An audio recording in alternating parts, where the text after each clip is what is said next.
Assalamualaikum warahmatullahi wabarakatuh. Saya atas nama Muhammad Sulhaji Nur Arafa dengan NIM 1904010191.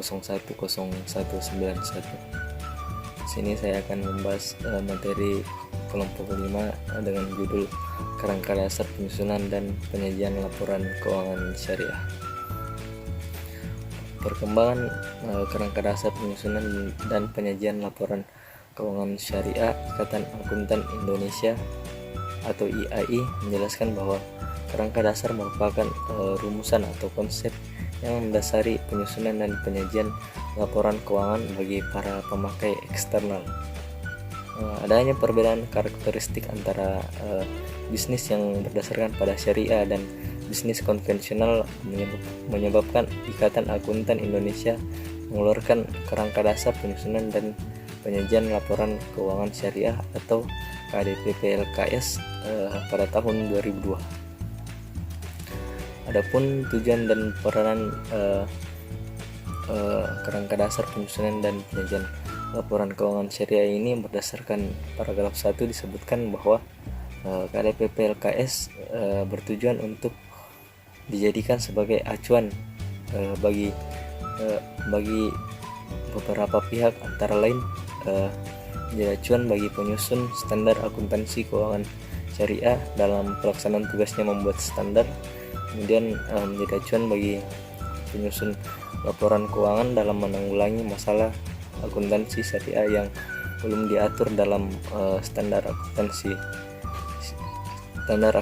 keuangan syariah, kemudian menjadi acuan bagi auditor dalam memberikan pendapat mengenai apakah laporan keuangan disusun sesuai dengan prinsip akuntansi keuangan syariah yang berlaku secara umum, kemudian menjadi acuan bagi para pemakai laporan keuangan dalam menafsirkan informasi yang disajikan oleh laporan keuangan yang sesuai dengan prinsip standar akuntansi keuangan syariah.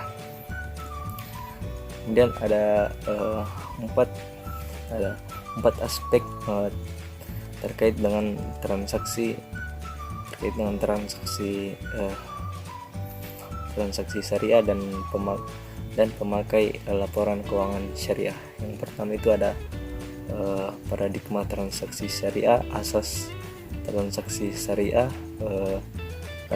karakteristik transaksi syariah, dan pemakai laporan keuangan syariah. Kemudian masuk ke tujuan laporan keuangan.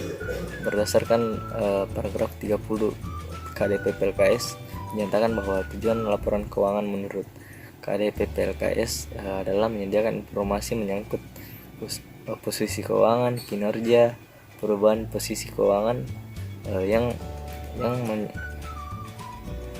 posisi keuangan suatu entitas syariah yang bermanfaat bagi sejumlah besar pemakai laporan keuangan dalam pengambilan keputusan ekonomi. Selanjutnya yaitu karakteristik kualitatif informasi keuangan syariah. Karakteristik kualitatif merupakan ciri khas yang membuat informasi dalam laporan keuangan berguna bagi pemakai. Ada beberapa yang termasuk karakteristik kualitatif. Yang pertama itu dapat dipahami. Maksud karakteristik dapat dipahami adalah pemakai diasumsikan memiliki pengetahuan yang memadai tentang aktivitas ekonomi dan bisnis dengan ketekunan yang wajar. Kemudian ada relevan. Maksud karakteristik relevan adalah memiliki kemampuan untuk mempengaruhi keputusan ekonomi pemakai dengan membantu mereka mengevaluasi masa lalu, masa kini, dan masa yang akan datang. Kemudian ada andal. Informasi memiliki kualitas andal jika bebas dari pengertian yang menyesatkan, kesalahan material, dan disajikan secara jujur dari yang seharusnya disajikan atau yang secara wajar diharapkan dapat disajikan. Kemudian Yang terakhir ada dapat dibandingkan.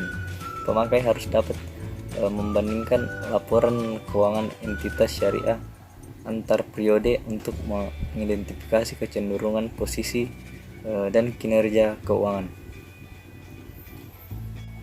Selanjutnya masuk unsur-unsur laporan keuangan syariah. Yang pertama itu ada laporan posisi keuangan, yang kedua laporan laba rugi yang merupakan ukuran kinerja entitas syariah yang juga menjadi dasar atau ukuran yang lain seperti imbalan investasi atau penghasilan perusahaan. Yang ketiga laporan perubahan ekuitas, yang keempat laporan arus kas yang disusun berdasarkan yang telah ditetapkan oleh PSAK terkait. Yang kelima laporan rekonsiliasi pendapatan bagi hasil. Yang keenam laporan sumber dana penggunaan dana zakat, dan yang terakhir itu laporan sumber dan penggunaan dana kebajikan. Nah, sumber dana kebajikan ini berasal dari infak, sedekah, hasil pengelola wakaf, pengambilan dana kebajikan, produktif, denda, dan pendapatan non halal. Demikianlah pemaparan materi dari saya, kurang dan lebihnya mohon dimaafkan.